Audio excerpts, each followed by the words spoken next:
So if you hated the fact that Porsche went hybrid on the 911, last year with the 911 GTS, you're really going to love them now because, yeah, they've made the turbo hybrid.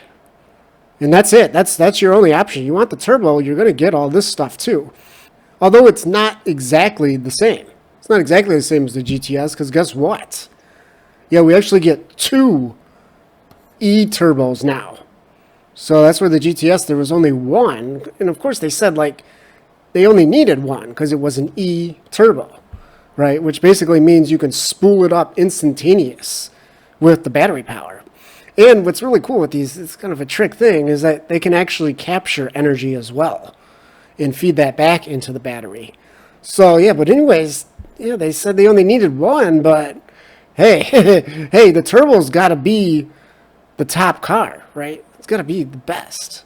So yeah, how are you going to top the GTS? You got to have 2 of them now, right? So the total output here now is over 700 horsepower.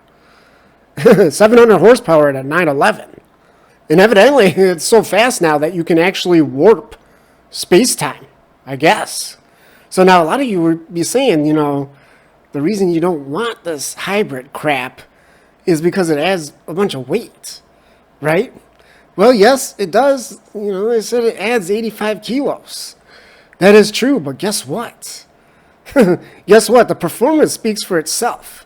It's half a second faster to 200 kph and 14 full seconds faster around the Nürburgring than last year's 911 Turbo. 14 seconds. So this is no joke.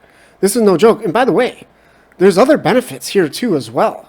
So they say, the Porsche, the PDCC, the dynamic chassis control is enhanced because it actually has access to the high voltage battery, as well does the front axle lift, right? So you don't have to wait. You don't have to wait around to get over curbs and stuff like that, right? You can lift this thing up. You can lift the nose up on this thing real quick. Not to mention other benefits, like the start-stop is seamless.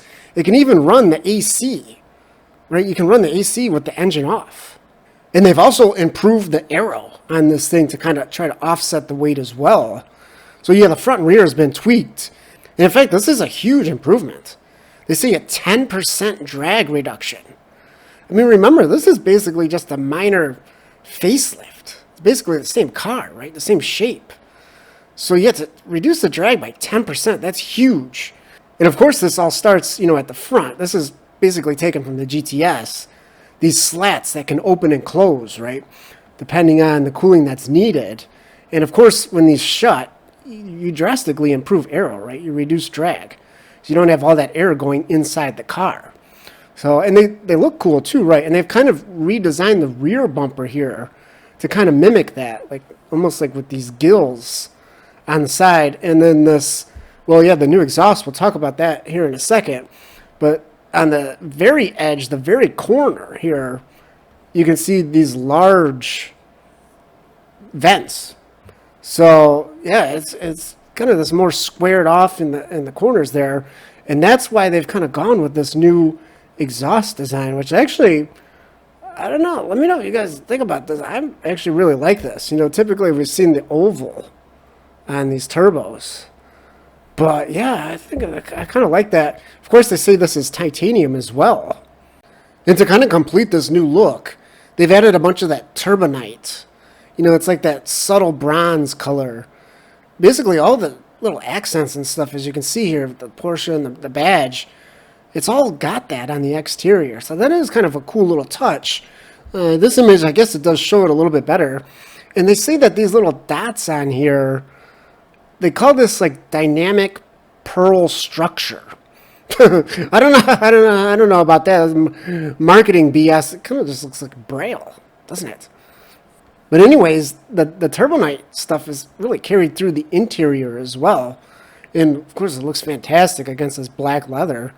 And you can see it, all on the dash, down the center as well. The door handles, everywhere. It's basically everywhere in here. So this is new. This is new for 2026. And for those of you wondering, do we still get the Cabriolet? Of course you do. Yeah, of course you still get this. And of course it's still got all of the upgrades, you know, the aero upgrades on the front and the back. What's interesting though is they've kind of tweaked this a little bit.